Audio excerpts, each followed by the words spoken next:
he said Financial Fridays, and when I looked up, it was time to get ready for Financial Friday, and so Oh, I got a lot of catching up to do. Though I'm quite behind on quite a few things for the new year, and I'm gonna have to put some gas up on put my foot to pedal to the metal on some stuff. Got a funeral in the morning, and then that'll probably take a half a day. But then some kind of way I'm gonna get back in there with it. oh man. So what about you? You had a good week? Yeah. Today was a good week. I did a lot of stuff. Like always, I'm always trying to push as much as I got going on. So I met or talked to a bunch of people. So I the goal. I'm, I'm like the goal is always the same. The goal is to inform a lot of people. So I'm on three different channels. I'm on Instagram. I'm on Facebook. I'm gonna be on YouTube for next week, and whew, So, it's a lot. so you're streaming them all at the same time, or you going on them individual? Oh no, so I'm streaming. YouTube is individual. Facebook and Instagram is pretty much simultaneous. So what program are you using? I'm running. Oh no, you can do that through Instagram. So Instagram does Facebook and Instagram at the same time. YouTube is by itself. Okay, all right.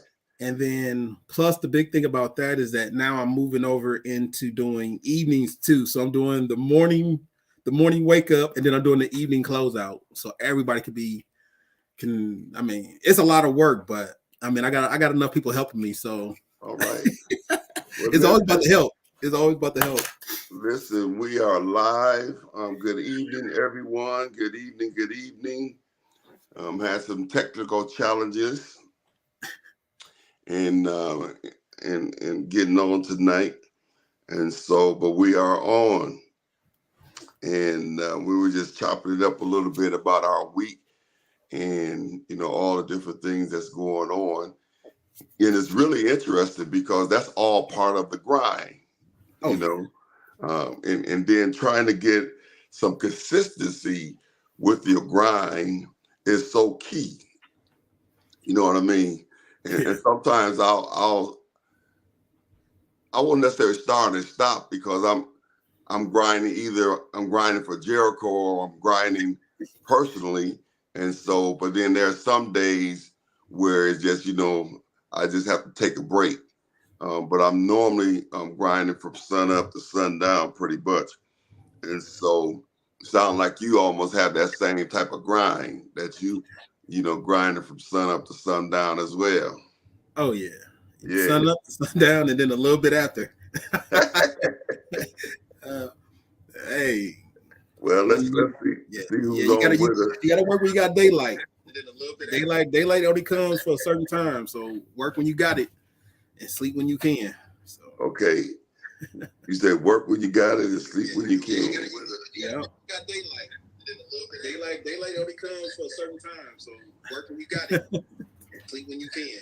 So Okay. I'm always been on that. Biggest thing we could do is not hold back, chase after our dreams. I'm trying to figure out how to turn this thing down.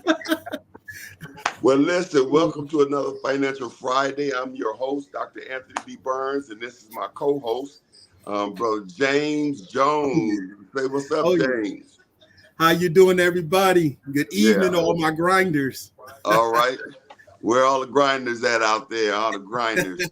They might be out there grinding that snow. Uh, Oh yeah. I don't know what they said we were going to get. I think it's supposed to be like, is it like 10 to 14 inches or something? Yeah, I thought it was like a foot, maybe a foot and a half of snow. Yeah. I Well, just got done moving about a foot of snow. So okay. Well, it's been going on consistently all day over here in my neighborhood. I see Lady B on. What's up, Lady B? Good evening. She says, "Good evening, yes, grinders." Yeah. yes. So yeah, it's been an interesting couple of days. Seems like our whole snow season came this week, and then unfortunately, our snowplow at the church sprung a leak, and so we had to park it, and I'm trying to find someone to get it fixed, but we had to call somebody else to come and do the snow until we get it fixed. And as much as they charging, we could have got the plow fixed and painted. Well, maybe not painted, but you got it fixed, And so, yeah, so welcome to another Financial Fridays. I'm telling you, this Financial Friday, I don't know how we're going to stop it in March. I don't know how we're going, or February. I don't know how we're going to stop it. This might have to be an ongoing thing, and we should probably go until we have our handful of six-figure people after the book comes out, and then maybe we should switch from, what we're talking about now, and then begin to walk through the book for the next several months. What you think? That would be fire. All right. Because we're serious about raising up some six-figure people, right? Oh yeah. Yeah. Oh yeah, that's the goal. And we hear people always talking about, they're millionaire makers and different things like that.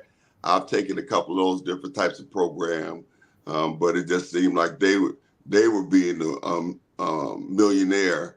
Seemed like they were getting everything. You know what I mean? And so it wasn't enough how-tos, enough steps. It was a lot of general information that you had to kind of cipher through on your own. But I think if we spend some months walking through the book and setting some goals, then I believe we'll be able to see some six figures manifest this year. Yes. Yeah.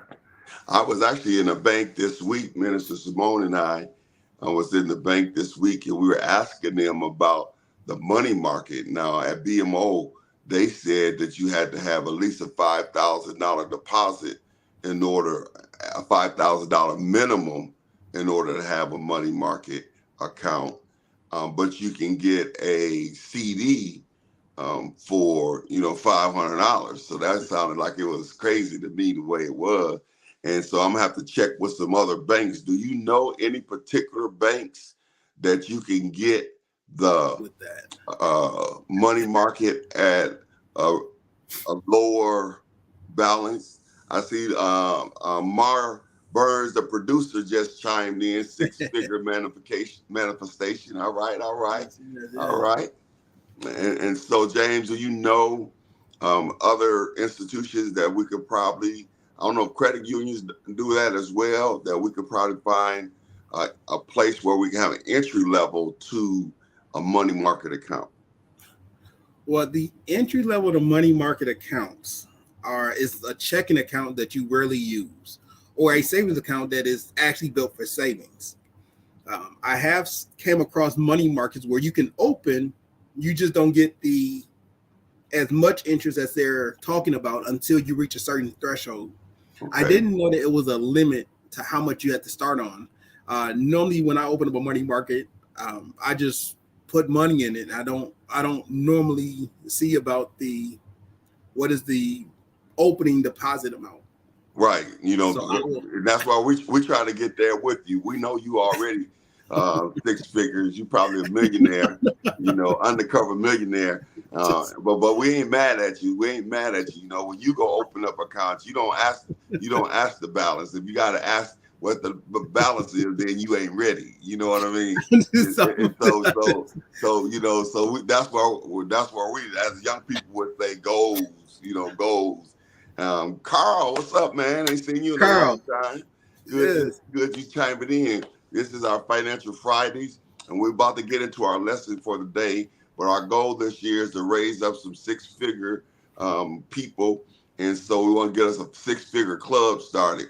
So he says Summit Credit Union. So Summit Credit Union, we're trying to find out what the minimum amount to open up a money market account. The one that I looked at this week, the minimum amount was $5,000, and so we're trying to find the minimum amount to open up a money market account. I'm going to take some notes down, but I'm going to write that down, and I'm going to write that down, and I'm actually going to check into it. because I know it's out there. So Mhm. I'll check some minimums for All money right. market. All right. Well, listen, we're ready for our lesson today. I pray that you guys have been putting these principles into practice. I know it has changed my mindset, and I talked to other people that has changed their mindset, and so they're not now they're being more conscious. Now, Carl said typically 3,000. He said he had um, several lines of credit there, so he's talking about Summit, and so Summit seemed to have a lower, and he said typically it's 3,000 at Summit. All right. Thanks, And Carl. so and we want to thank you for that info there. Minister Boone is watching. How you doing, Minister Simone? Good to see you tonight. And so let's get into our lesson for tonight. And so you're going to look into the money market, and then because our goal was last week to open up a money market and open up a money market or a CD or both. And so that was the goal for last week.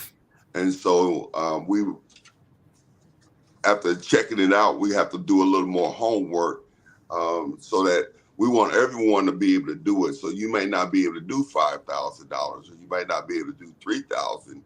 And so we want to try to find what's the lowest you can start, because we want you to start so that you can begin to take the money that you are cutting down on your spending. I forgot the terminology we used, but we didn't use saving money.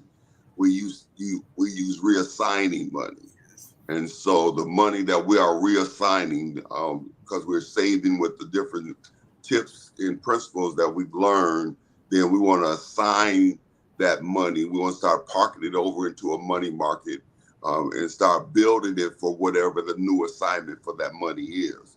And so we want you to begin to step into that next arena, because if you're going to be a six-figure person, then you're going to have to know how to tap into these other arenas. And so we want you to be able to get started in expectation, this year that, you're going to be rolling with the big boys. Yeah.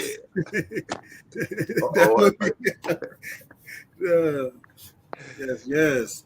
So tonight. So what's our focus tonight? So we went through resources. We talked about different ways of cutting our spending.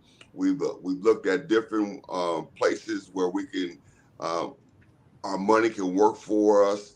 We looked at different resources in the community, and so we've covered quite a bit of material so far. And so most of us if you've been consistently on with us on these Financial Fridays, you should be starting to see a better way of building wealth. You should start being able to see now. Having the discipline to do it is a whole nother thing, but you should be starting to be more aware and conscious of where your money is coming, how much money you got coming in, and how much money is going out. The other assignment that you all had, or that we had, was to fill out our financial worksheet. So hopefully you all have filled out your financial worksheet so that you will know how much money you got coming in and how much money is going out. And so again, it's going to take discipline to bring your percentages down and up based on the things that we looked at already. We said 40% living expenses was the target. And so once you fill out the financial worksheet, you will know where you are. So if you have 70%, you will know to begin to look in those areas and see where you can begin to cut back at and start a process of getting it closer to that target. All right. And so tonight we're going to talk about what we're going to talk about tonight. I think we're supposed to be talking about employees tonight. Yes. Okay. So why is talking about employees significant? Why is that significant? Because I want everybody to understand that it's not about where you begin, about where you end. So being an employee is actually a really good thing for most people. It's not anything to look down upon. It's just we got to know where we're starting, and then we'll go from there to become financially stable. So you could be financially stable in many areas of your life. So as a employee, this is how an employee becomes financially stable, by seeing the benefits or looking at what is good about being an employee and then growing from there to minimize what they're spending on, reassign those savings, and then pursue their investments or their future. All right. So now when you talk about employees, now you're talking about more of the entrepreneur then.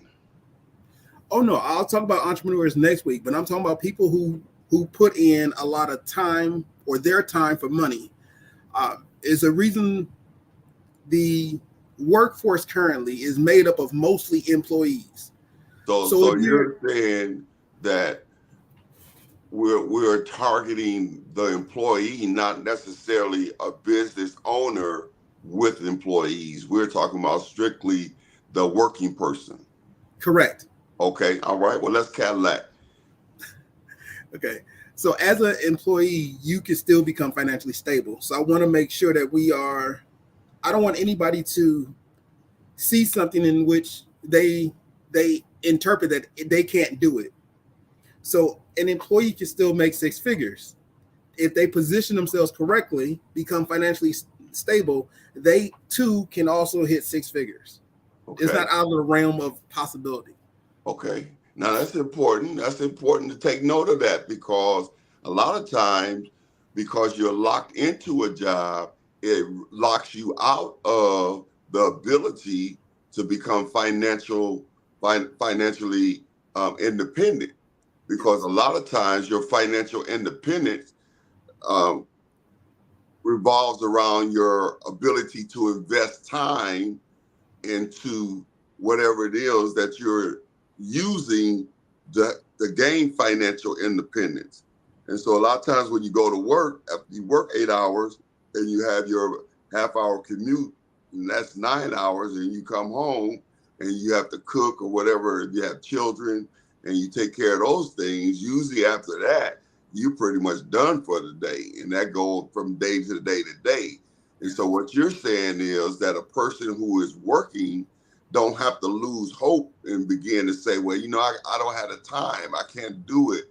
You're saying that there are ways for you, even though you are working for someone, there are ways for you to still become financially independent and become a part of the six-figure club. Is that what we're saying?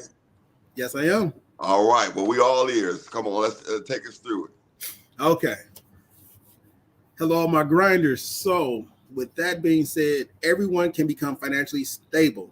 With being financially stable or having financial stability, you can still grow and hit six figures. So that's what I'm talking about tonight. All right. So if you are a employee, if you're working for somebody, I need you to put in the chat. He's talking about me. Come on, write it in the chat. Say he's talking about me. He's talking about me. All right. Carl says collaborative lending, collateralizing lending is very advantageous for most real investors. So it sounds like, Carl, we're going to have to give you a date where you come on the show with us. I need you for a little project I'm working on anyway. And so I don't know if you still have my number or not, but you need to reach out to me. And we want to see if you can get you on the show, because we're building we're going to have to, James, we're going to have to develop us a vision, mission, and purpose statement. And so just off the top of my head, our vision statement is to raise up six-figure people.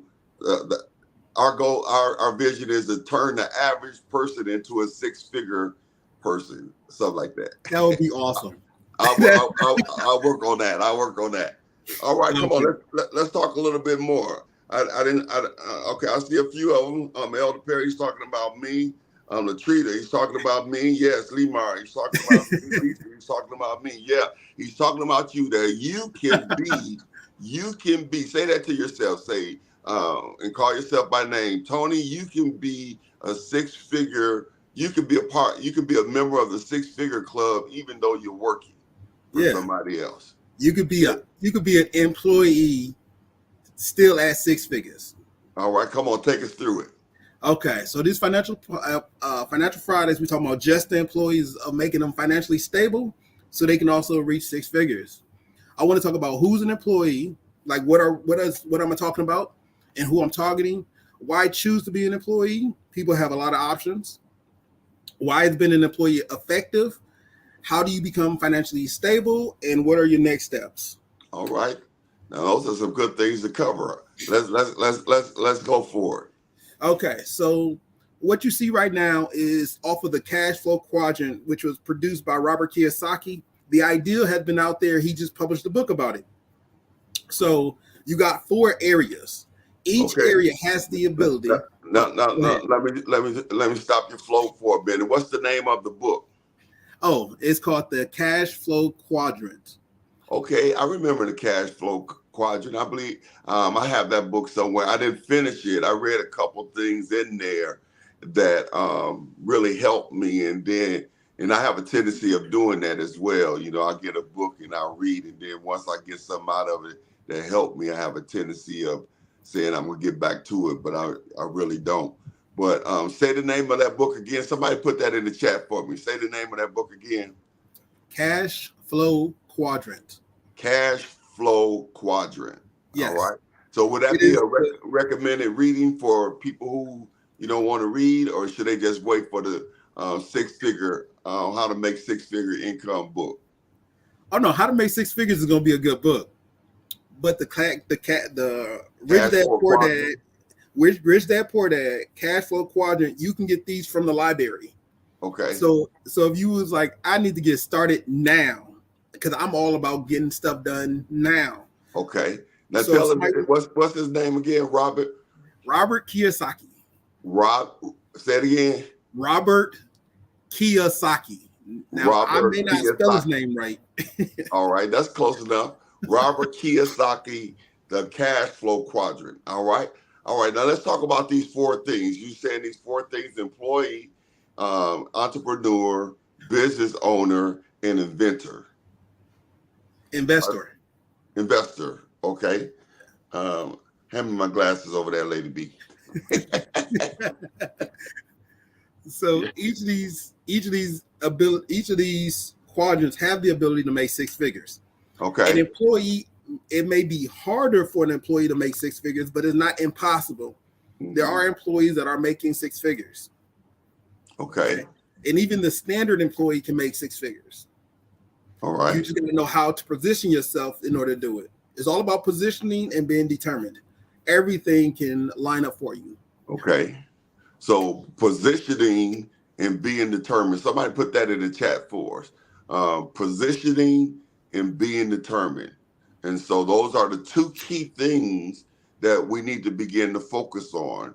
Positioning ourselves is part of using the information that we've already taught about, using the resources to cut down how much money you're spending, taking the money that you end up saving, and reassigning that money for another purpose.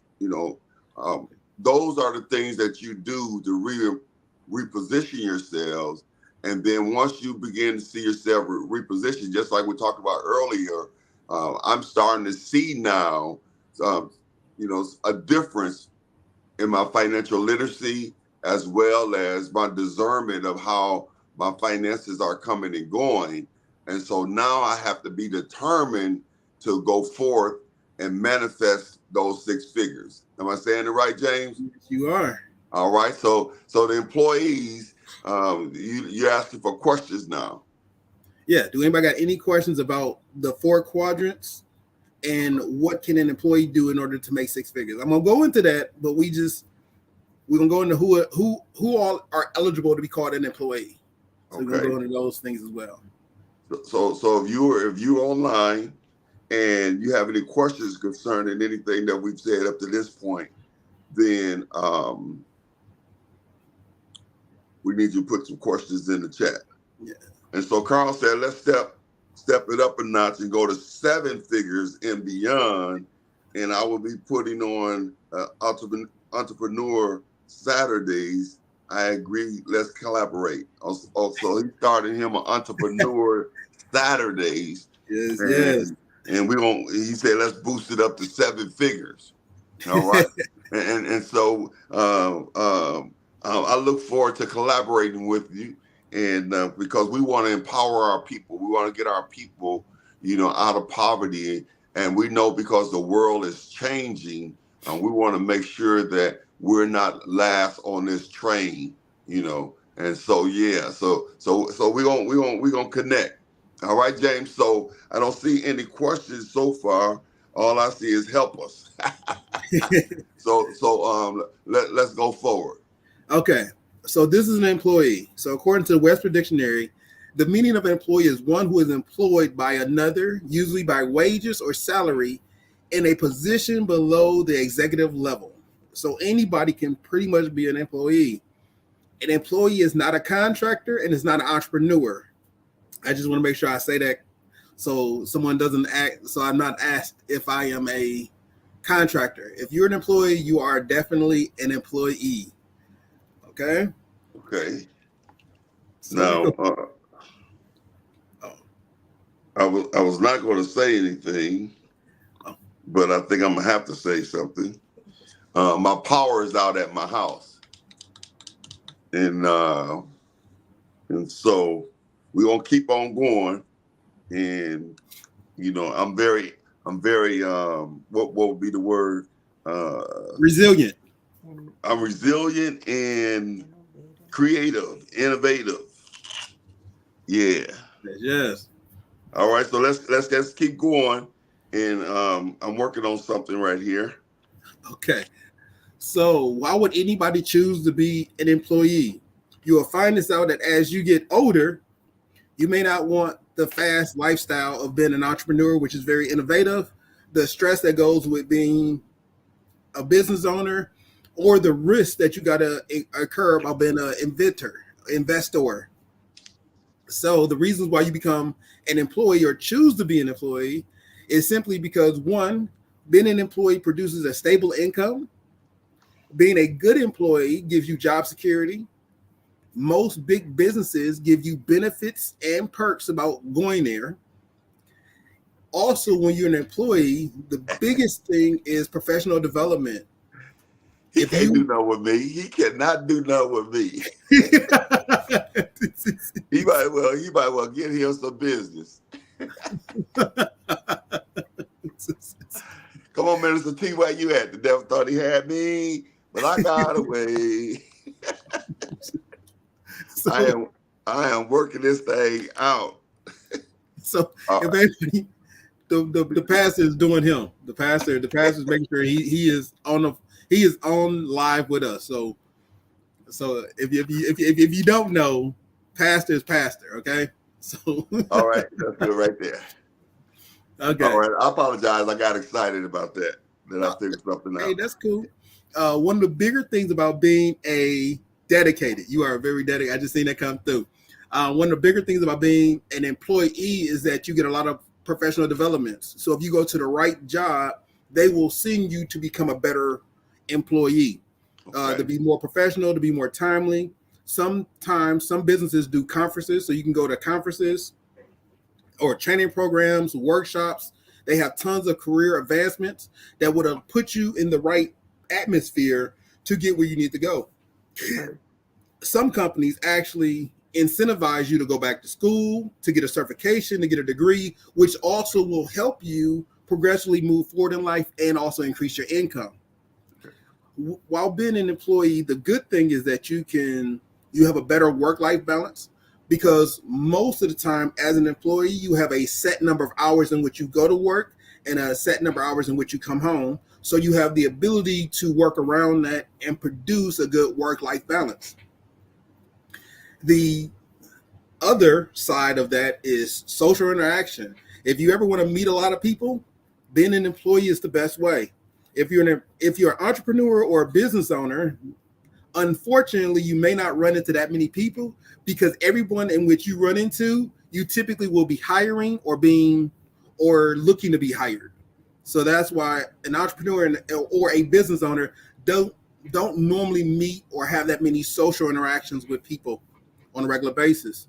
As an investor, you are typically withdrawn away from a lot of people because of the fact that you're using your money to pursue those adventures. So being an employee gives you the ability to have more social interactions.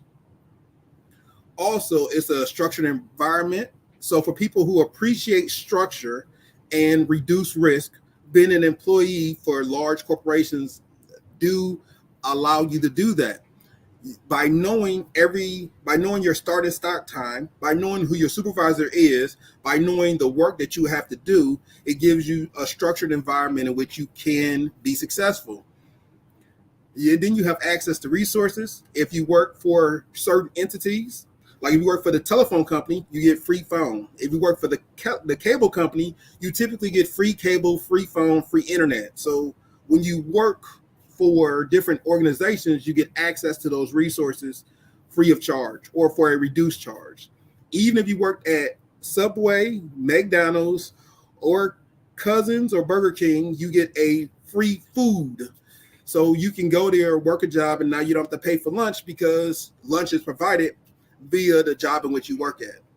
So don't get it twisted. Wherever you work, if you have the ability to have access to the resources.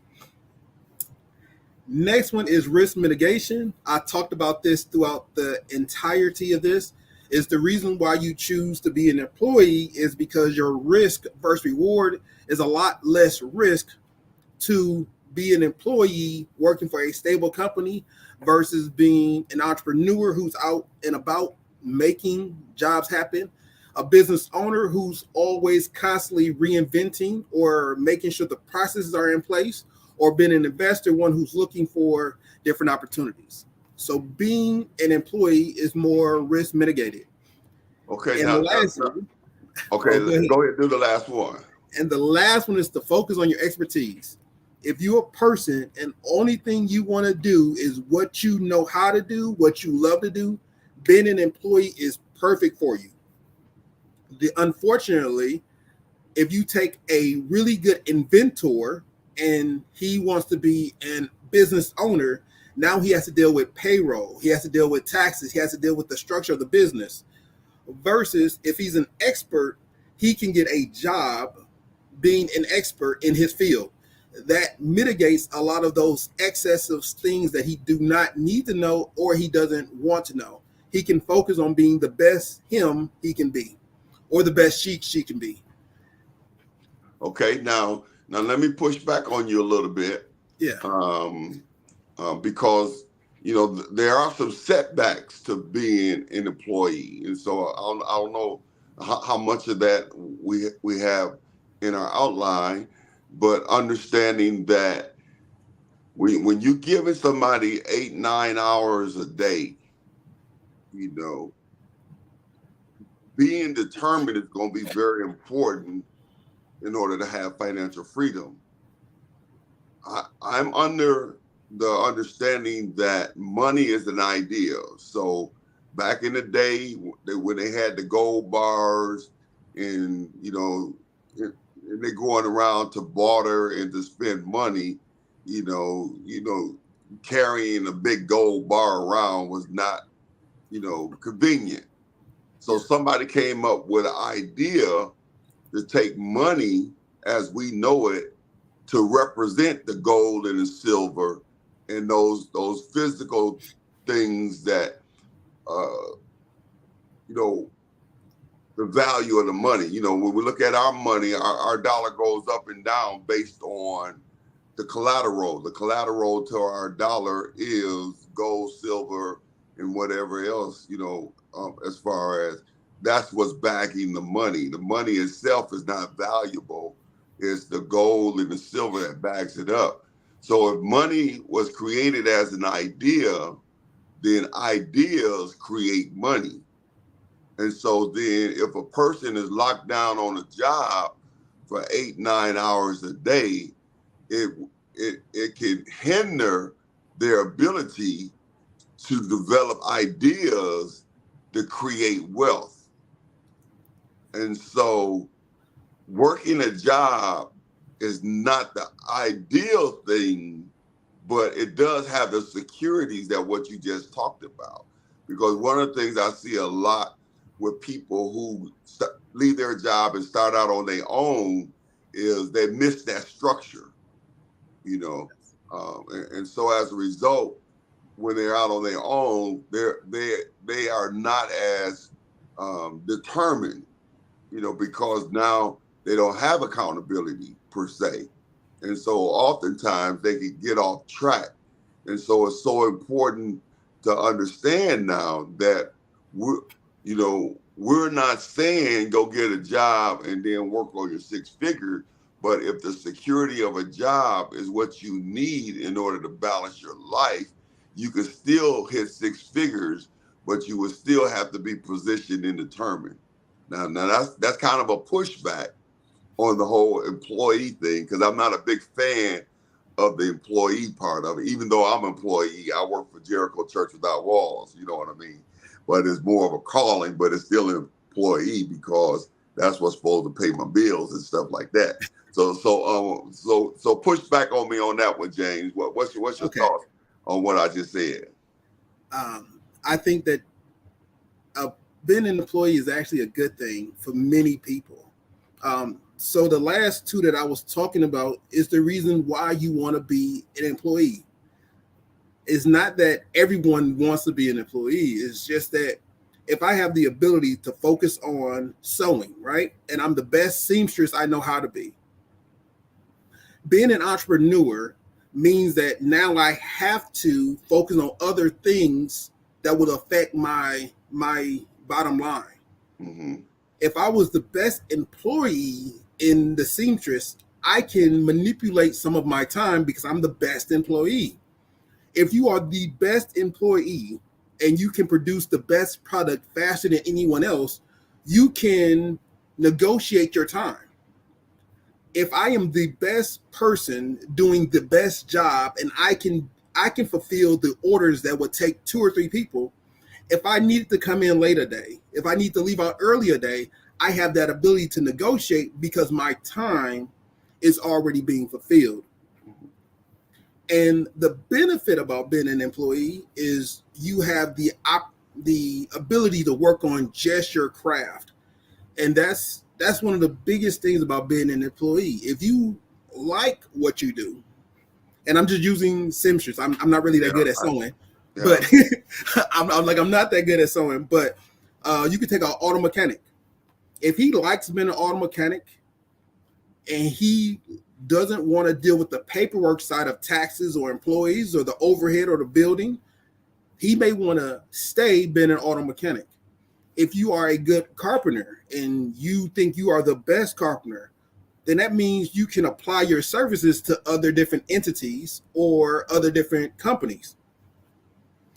That doesn't mean that you are an employee. That doesn't mean you are a business owner or an entrepreneur. It means that you are focusing on what you're good at and becoming an expert. So just because you're an employee, I have no knocks against being an employee. I think being an employee has a lot of strong advantages to it outside the other 3 categories. Okay, and I think that you are correct about the structure, the security of being an employee, and a lot of people that I've spoke with over the years who want to leave their job, their biggest challenge is insurance. Yeah. And retirement and things of that sort. And then when you take on the entrepreneurship, then the overhead, as you were speaking about, with the taxes and the property and all the things that go along with that, where now as an entrepreneur, there's multiple things that you have to learn to do, versus as an employee, you can focus in on just that thing that you're good at. And nowadays, more than it was in the past, nowadays, a lot of that is negotiable as far as when you come in and, with all the, after COVID, before COVID, that, you didn't have that much flexibility, even if you were good. But now after COVID, because a lot of people work from home and because the labor is short, is a shortage as far as people who's working, now you are in a better position to negotiate, as long as you're getting your work done. So I do see where you are with that. And, based on what you're looking for as an individual, the benefits of employee can work in your favor. Yes. If you want the freedom to create on your own by being an entrepreneur, you definitely going to have to be positioned and determined and really focused, because you will make or break yourself. That makes sense? Yes. All right.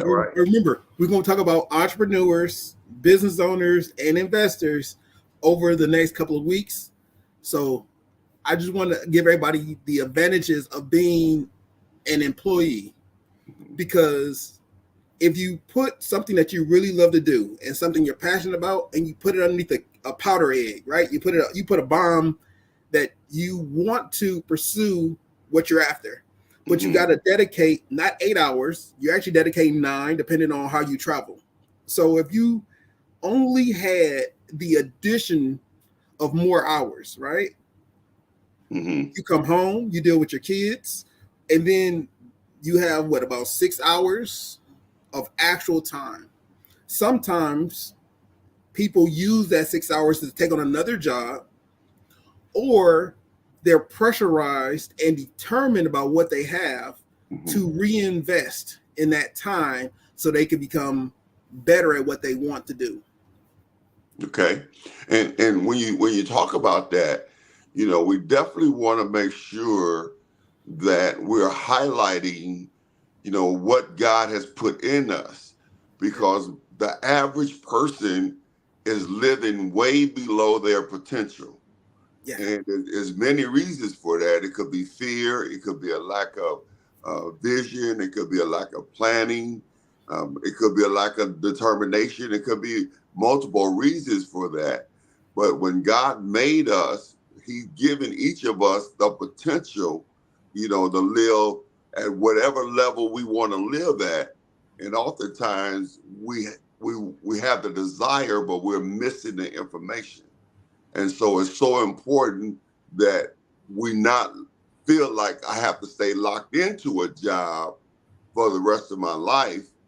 That we have to understand when you begin to work, what James is talking about as far as the talent that you have, or your speciality, or the gift that you have, if you begin to work that, it opens doors for you. But you have to have the boldness and the courage to walk through those doors. And you definitely would have to understand what faith is, to believe in yourself, believe in the fact that you can do it, and believe that that thing will work in your favor. All right. Am I making sense, or I got too deep? I'm preaching. No. You are right. I like to tell everybody, if you don't have a vision, then you just doing all this for nothing. Okay. But one of the best things that an employee got that no one else has is that you have the ability to make mistakes.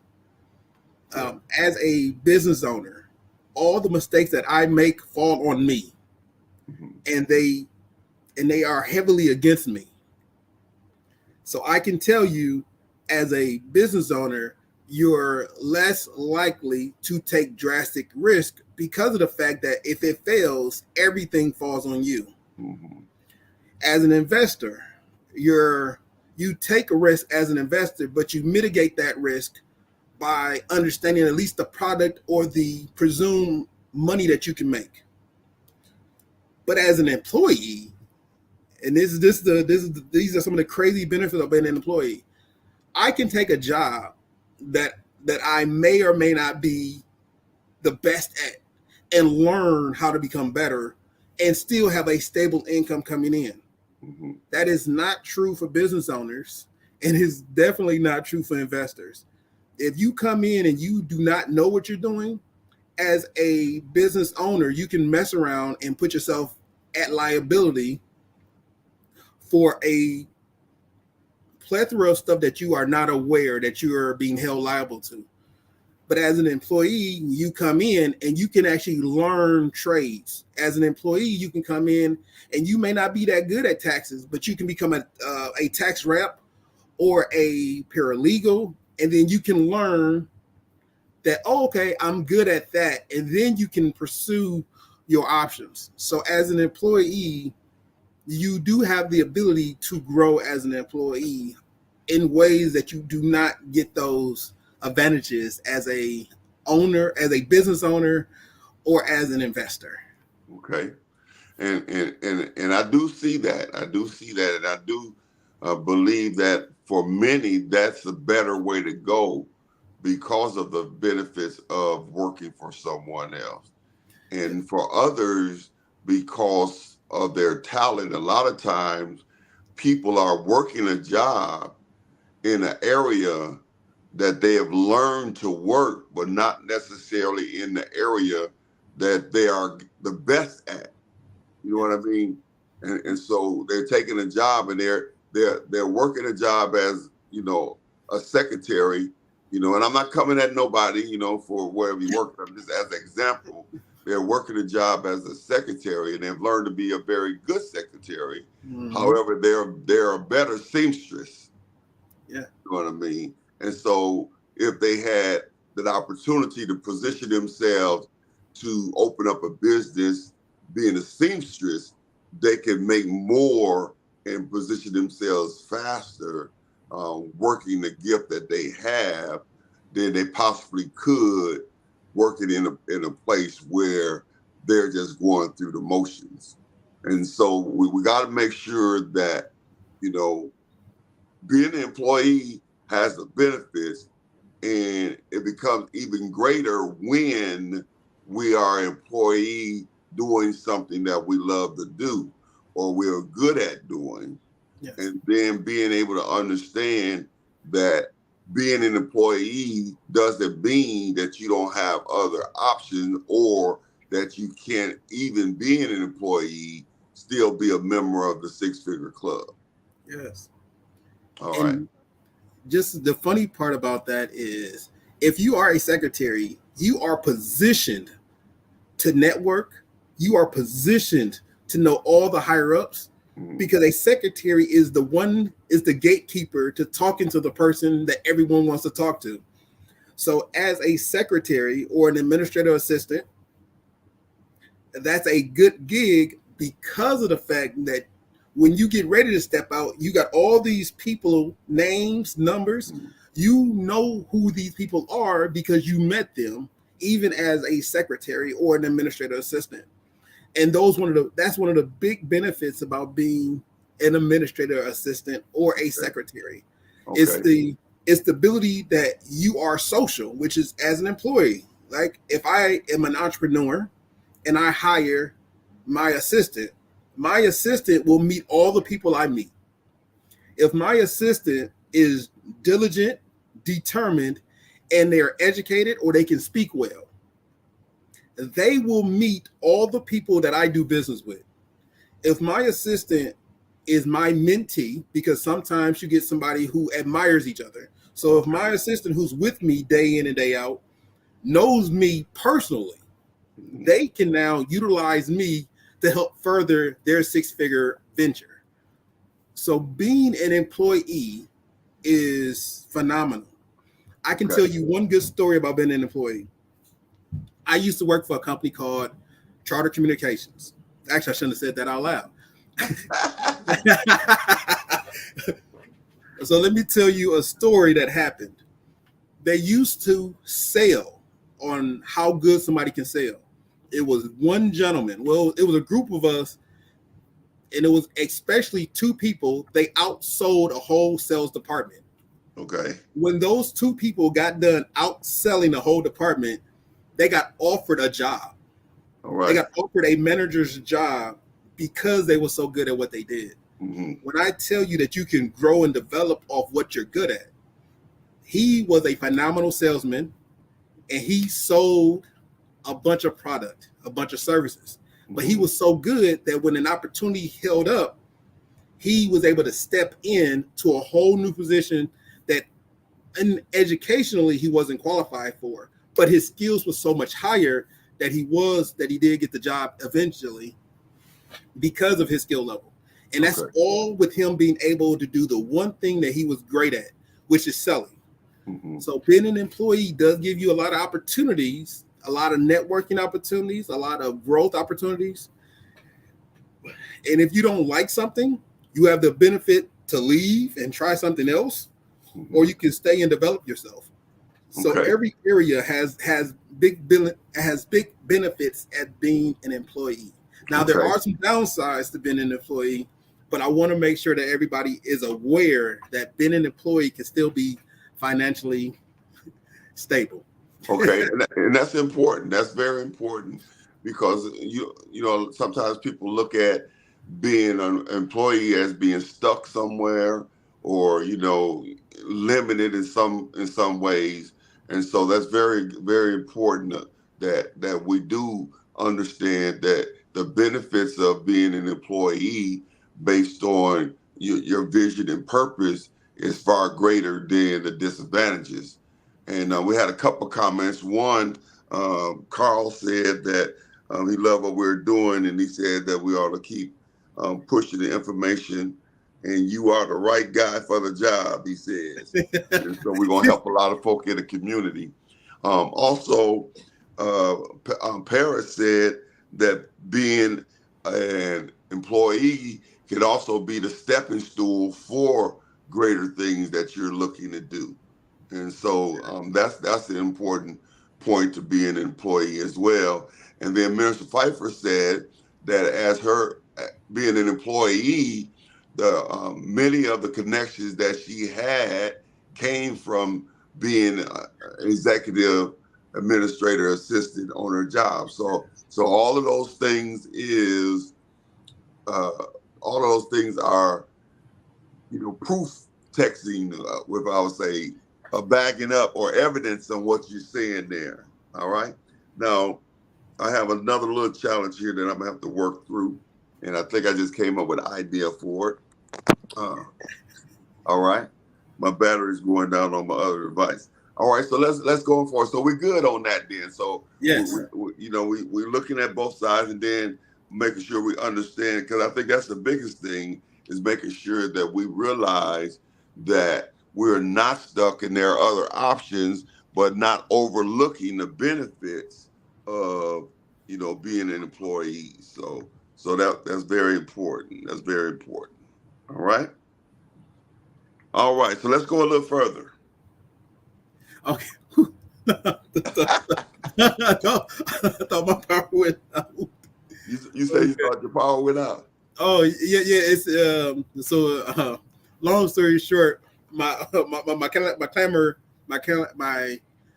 camera glitched on me. Okay. So that was fun having a camera that glitched out on you. But there you go. There you go. So actually, let me just keep going. So Financial Fridays. So it looks at how many people are actually an employee. Right now, we're at 63.6% are, as of 2020, 63% of all working adults are employees. Okay. So there's nothing wrong with being employees. Plus, from 2010 to 2019, these are the percentages of people who enter the workforce.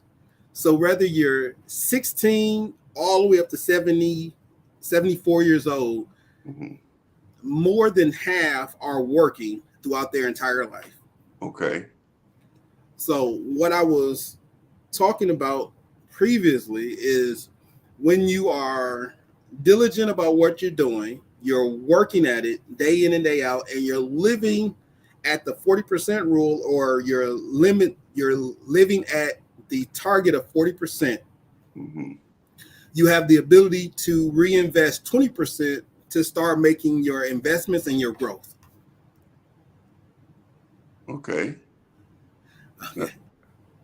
Hold on. I don't know. Did I just blank myself out? Oh, there you go, right there. No, I can see you. I can see you. All right. And so you're saying that employees is are a natural progression to, even aging, if you will, because you said 75 and older, that's 5.7% to 7.2%. And so the bottom line is that, when you're looking at the percentages, these percentages support the whole idea of the stability of being an employee. Is that what we're saying? Yes. Okay. All right. That's fair. I'm just trying to get this camera to work. Yeah, because in some cases, somebody's got to do it, and then I just clicked something. In other cases, being the ones that's doing it, and being able to make sure that we're having a broader look on it. From the standpoint of a stepping stool, to the standpoint of developing skill sets that you'll use outside of there, to the standpoint of bringing stability and structure to your life, from the standpoint of even creating a retirement, or,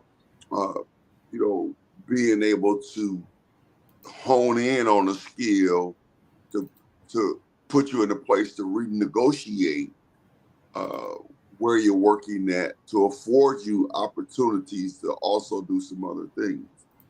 And I think my son, one of my sons do that. I think that he has different privileges on his job that he's negotiated, that they allow him certain opportunities that he's able to go and do other things based on things that he loved to do as far as creating income. And Yes. so that's a great understanding of that, and that brings good balance to the whole idea of being an employee. Yes. And remember, most of the workforce is employees. So if you say I'm an employee, that's great news. You're in the workforce with everybody else. Mm-hmm. There is no business owner that doesn't have employees. There's Right. no entrepreneur that doesn't, well, there may be a couple, but there's no growing entrepreneur that doesn't have employees. Mm-hmm. There's no big business or small business that doesn't have employees. So being an employee it's not a knock against you. If anything, it is just saying that you're part of the American workforce. Right. Right. But I think in the beginning, you nailed it in the beginning with the whole understanding of whatever you're doing, whether it's an entrepreneur or whether it's an employee, it's still about positioning and being determined. Yes. And so whether you on either side, because there's going to be different challenges as an entrepreneur when it comes to insurance, taxes, upkeep, running the building, and other skill sets that you're going to have to develop to be able to do that, bookkeeping and things of that sort. And there's going to be challenges also as an employee. And so either way, you're going to have to be positioned for greatness, or for your greatest potential, or for wealth building. And you're going to have to be determined to be able to, take advantage of that. And Yes. knowing this different information gives you tools to navigate, and it also can help you to calm down in these places and not feel like you trapped, or feel like, it's going to always be a certain way. Yeah. Being an employee, I guess the best way to put it is your determination should connect to where your vision is taking you. Mm-hmm. Because even as an employee, if you do and follow your vision, you can still hit six figures. You can retire at six figures. You can eat and go where you want to go if you're positioning yourself correctly and you're determined to get there. Mm-hmm. There are a lot of employees that take vacation, and I mean a real vacation. That means I am planning on going out of town to do whatever I want to do. By doing that, by being determined that you will go, your decisions back up those ideas. So if your vision is to travel the world, that doesn't mean, and as an employee, you can't travel the world. You may be a flight attendant. You may be a missionary. You may be an overseas salesperson. You're still traveling the world and you're pursuing your vision. So I don't want to put you or box anyone inside of a box. Remember, your vision is what tells you where you need to be. Your determination is how you get there. Okay. and that's very good there, because again, you went back to vision. Your vision is the canvas. You know, that's the picture that you're painting on the canvas to where you want to be. And so that's always going back to that and adjusting, making them adjustments to make sure that that's what the goal that you're hitting. Let me read a couple comments here. Mr. Millicent says, I have been an employee for a couple of years now, and I did become comfortable at receiving a paycheck. However, I still miss being a business owner and my flexibility. So I am becoming creative in doing both. And so that's, again, what you were saying. All right. And then Minister Simone said, you're working on something because you are going somewhere. And so that's a mic dropper right there. I like that one. And so it's important, you know, to bring balance to what we're saying, because, you know, again, I think oftentimes we think things are out of reach for us, and we settle in on living at a level that we have much more potential to live at a greater level. But because we settle in on that and think that something is out of reach, we actually really, you know, put a parameter or boundaries or, you know, on our own lives. Yeah. When we do that. And so going back to what you said, vision, making sure that you're. What he was saying was making sure that you go after your vision. And while you're going after your vision, you are doing what you need to do in order to get there. Yeah. All right, well, let's go down a little further. This is good. So how do you become financially stable as being an employee? The big things that you need to be mindful of is that you're using your money over time for more money. And the way you do that is by what we was talking about earlier, when I was talking about having a target of 40% and then reinvesting in yourself 20%. Your time over money gives you the ability to produce more money. And I'll talk more into that as we come. But remember, if you're at 40%, your 20% is half of what you're spending. You're reinvesting that inside yourself. 10% is just to back up whatever emergencies you have going on. So by just utilizing that amount, 40% of your income is going to take care of you now.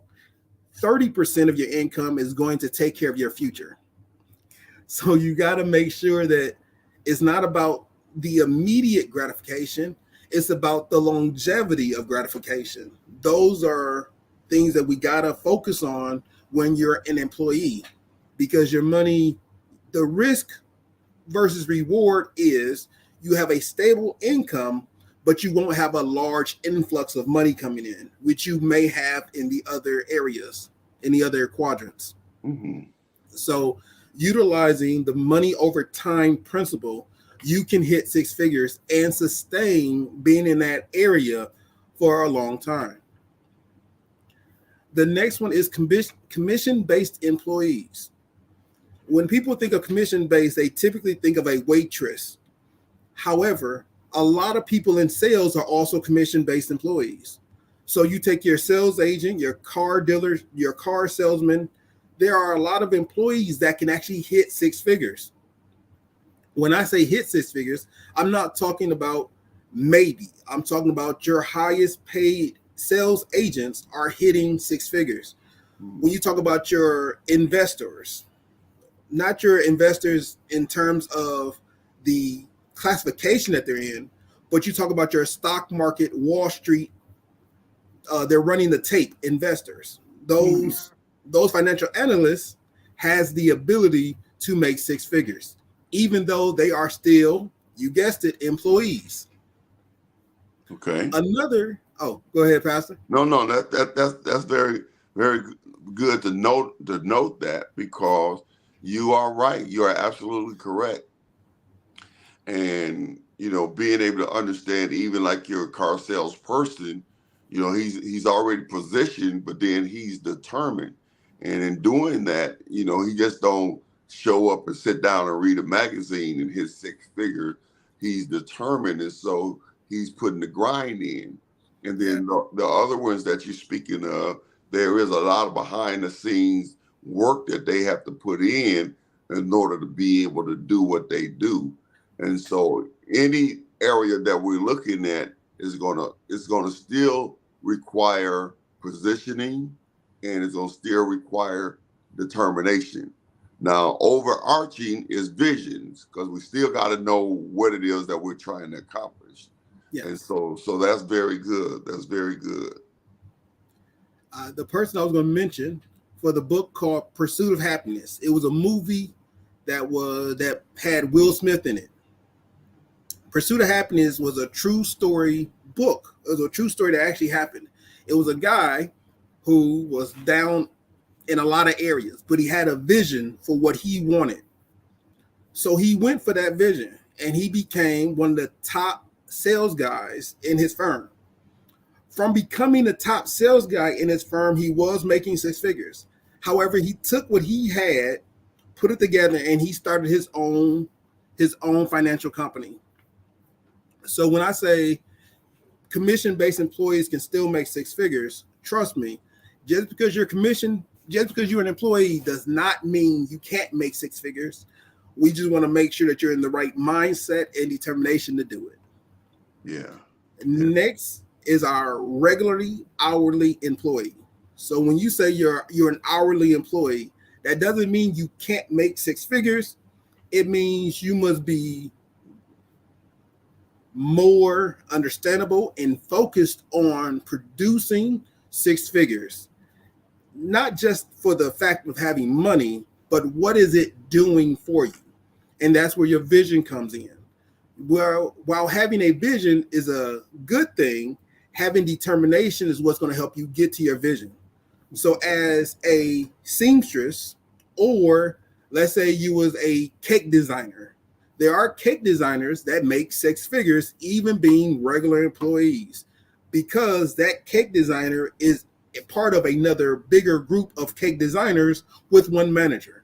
So every cake designer acts or works as though they are an employee, but they can design masterful, wonderful cakes.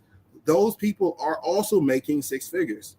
If you was to take your regularly hourly or regularly salary employees, those who make the rockets for NASA, and also some who make weapons of mass destruction, those are regular employees to a company, and they get paid a substantial amount of income because they are the skilled employees of their region.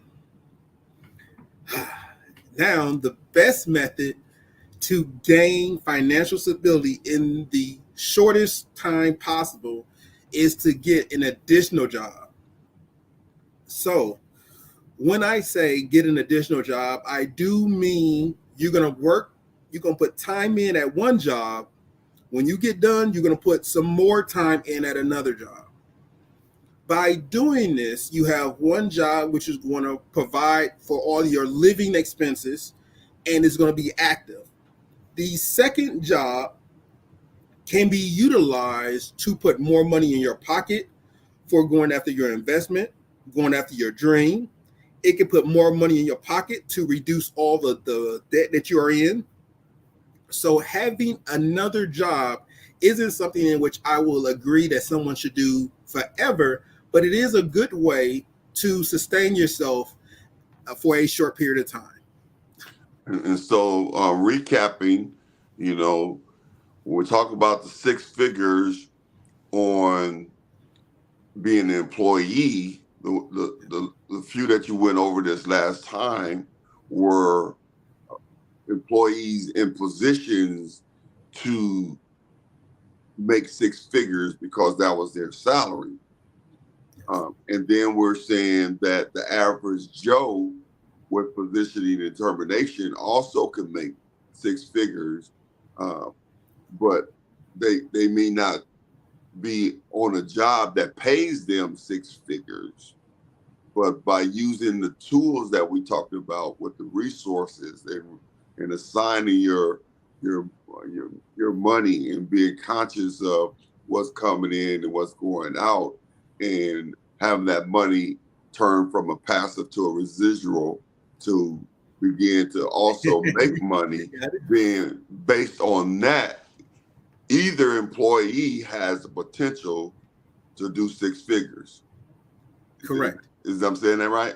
Yes, at all levels. So whether whether your money is over time, whether your money is commission based, whether your money is a regularly high paid, high skilled employee, or whether you are using the money you got now and getting a second job, you can still hit six figures. Okay. So now let's talk about the second job now. Yes. Because one of the things, and we've talked about this several times, one of the things that happens regularly with the average person is they're using resources to cut their expenses. However, the money that they have saved or that they're not spending anymore on those certain items, they're not intentionally putting that money, giving that money a new assignment.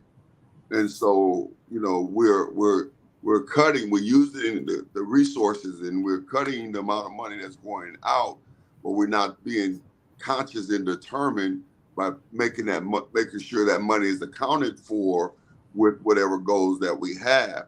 And then the other thing is if you do take the second job, we can't get into this thing that I have more money coming in, therefore I can spend more. It's not about now is the time to go get your Louis Vuitton, or now the time to go get your Rolls Royce, or now is the time to go buy your 6-bedroom house. We got to be careful that we're intentional and we're purposefully, you know, working a second job with our vision in mind. Yes, you know, yes. Because if not, then the money that you make on a second job will disappear with the rest of your spending. And at the end of that season of working two jobs, you would not have gained anything but some more stuff, but you would not be positioned any better for six figure. That is correct. Okay. And so I just want to reiterate that, because many of us, we got to break the habit of spending, and we have to break the habit of, and I don't mean this in a negative way, but being illiterate when it comes to where our money is and where our money is going, and, you know, what is it costing me to live, and really understanding what it's going to cost for my vision to come to pass, what components to my vision that I need, so that when I'm able to identify those things, I'm able to focus and purpose my energies and my finances towards bringing those vision to pass. Because a lot of times, you know, even buying a car or a house, if you're not careful, you know, you would spend 2 or 3 times the value of what that house is or that car is, by refinancing, or, you know, not being wise in the interest rates and different things like that, or even when it comes to buying new or used. And so we got to get to a place where when we talk about positioning ourselves, that comes with literacy, where it comes with understanding what we're doing and why we're doing it and where we're going. And then when it comes to being determined not to allow, a commercial to throw us off, because, I love Burger King Whopper flame broil with the raw onion on there. Oh my goodness, and they play that commercial over and over again, and I don't pay it no mind. But the next thing you know, I'm driving down the street and I see that Burger King, that commercial pop in my head, and I'd be like, yeah, I would love to have a Whopper right now. But being able to be intentional about passing it up. Now, for you, it might not be a Whopper. It might be something else. It might be a pair of shoes. It might be something else. You know what I mean? But being conscious of what we're doing, why we're doing it, and what it takes for us to get where we're going. Does that make sense, or that's just too much? Oh no, that's a lot to unpack. But yes, you are correct. Everything we do revolves around the vision, and I can only say that as many times as I can say it. If you have a vision and you want to reach that vision, you got to be determined to reach the vision. Or you can spend 40 years in the wilderness and never get there. And that's what I'm saying. Only people who are determined and believe can actually hit the promised land. Okay. And that's what I'm saying. And that's the point that I'm making, because I believe we have, over the course of a lifetime, many opportunities to shift and get to a financial stability and financial freedom. But because we're absent of that understanding, oftentimes, we're driving forth and we're working hard and we're spending money, but we're missing opportunities to have financial freedom and build wealth. And so that's why I keep hampering on that, because from week to week, we talked about it. If it's 37 cents or if it's $3.70, that I pass up on a cup of coffee, to be conscious of making sure that $3.70 show up, somewhere with a purpose to bring vision to pass. Yes. Okay. It looks like we out of time. This time went very fast tonight, and so we're out of time. But this has been very good. I'm telling you, these Financial Fridays, I'm telling you, I am loving it. And by the time we finish that book, I'm gonna know what I'm talking about.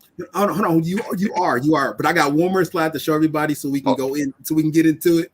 Okay, we're gonna look at this last slide, and then we're gonna call it a night. Cool, everybody. So I don't have much time, so let me tell you, as an employee, you have two options: either continue being an employee or make the transition to be an entrepreneur, a business owner, or an investor. Over time, even as an employee, even into your 70s, we still got people who work. However, if we look at all the numbers, there's a lot of people who don't work.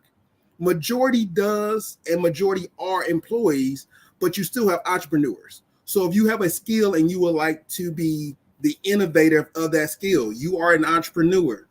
I hope and suggest that if that's your vision, pursue being an entrepreneur.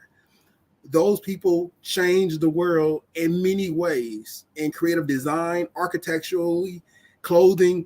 Entrepreneurs typically lead the way across almost every board. An entrepreneur is leading the brand, the newest, the style.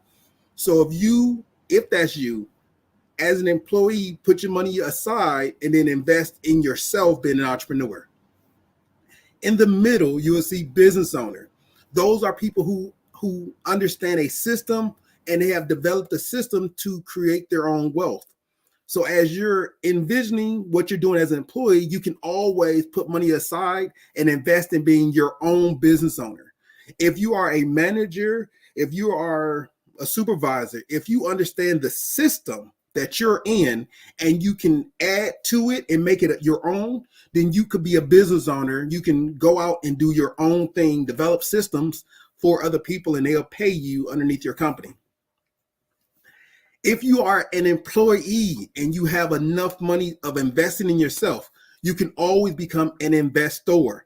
By being an investor means you're putting your money into another product or another service or another person in order for them to go after their vision. In doing so, you now get passive income from that.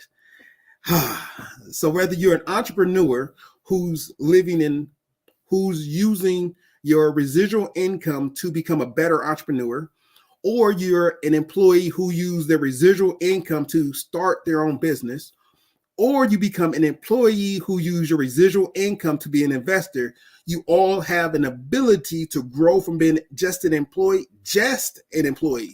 to being an entrepreneur, a business owner, or an investor, because pursuing your vision allows you to continue to grow.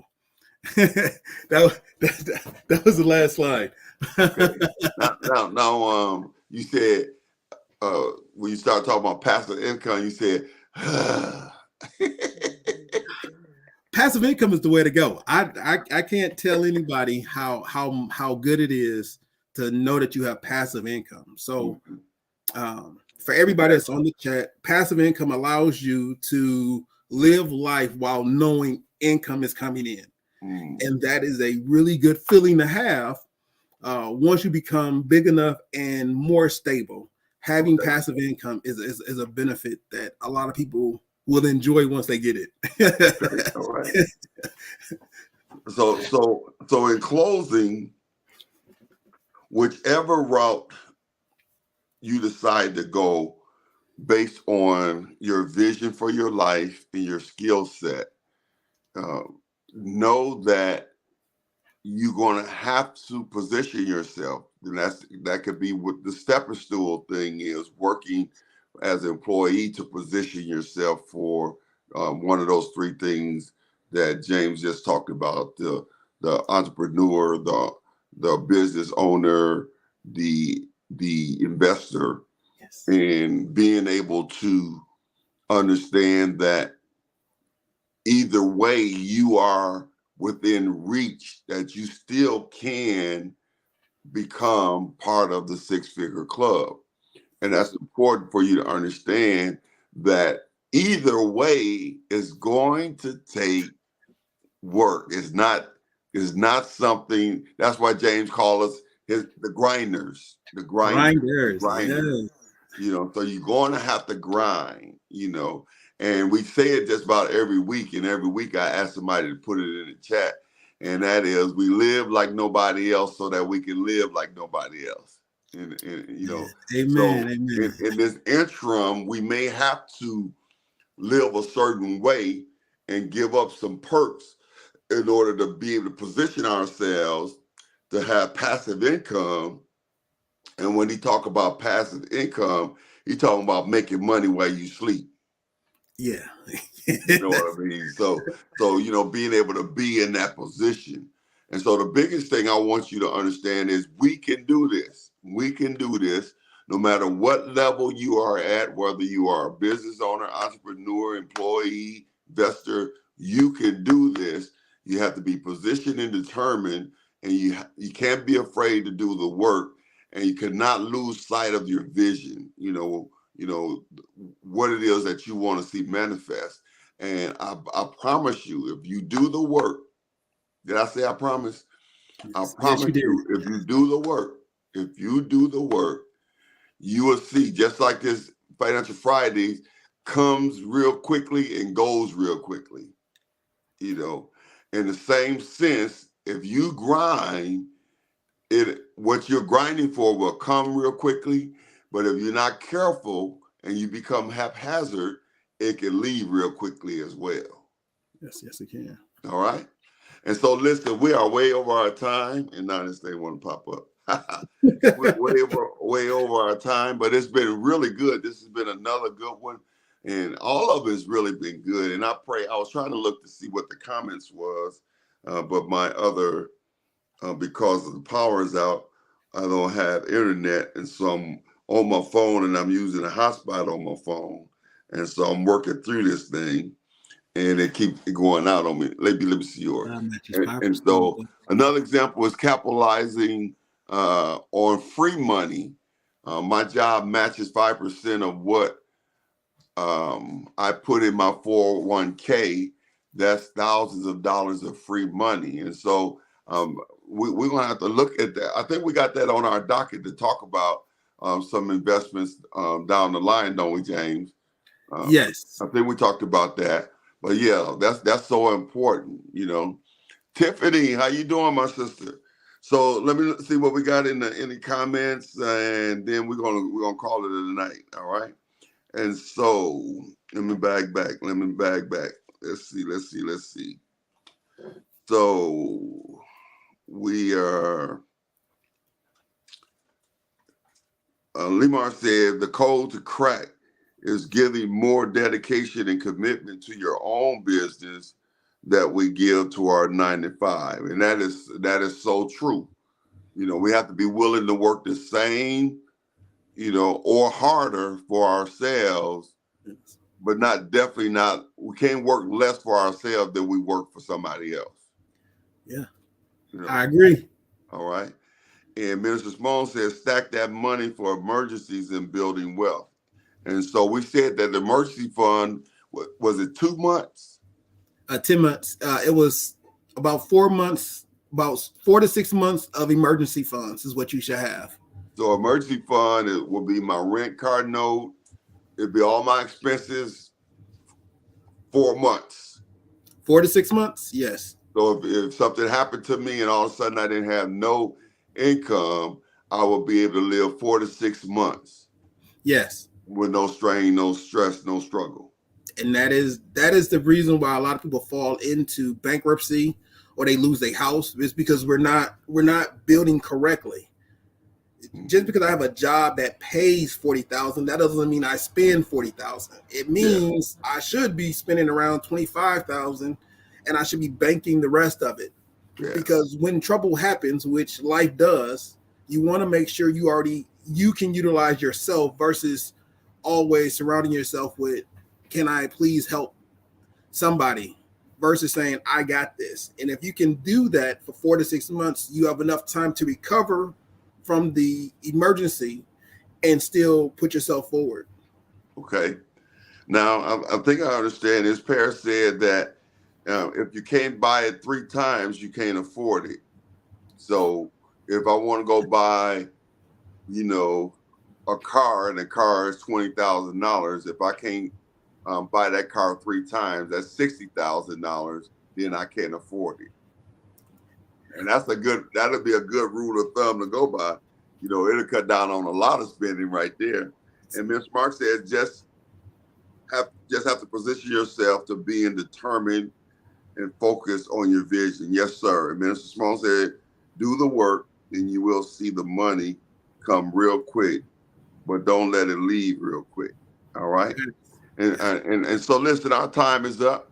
We went about a little bit over, but it's been really good. Listen, we look forward to seeing you all on next week on Financial Fridays. What an awesome Financial Friday we've had this time in the other.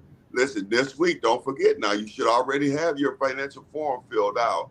That was your homework. And then you should be looking into money markets and CDs.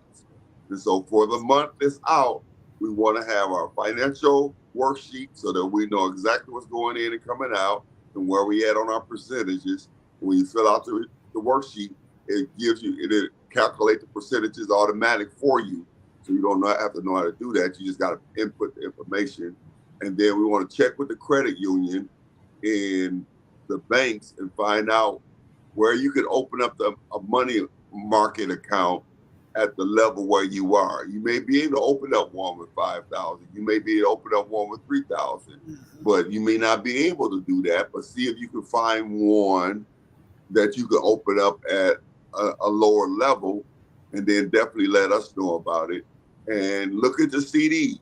You know, look at the CDs so that if you can afford to do a CD, get you a CD.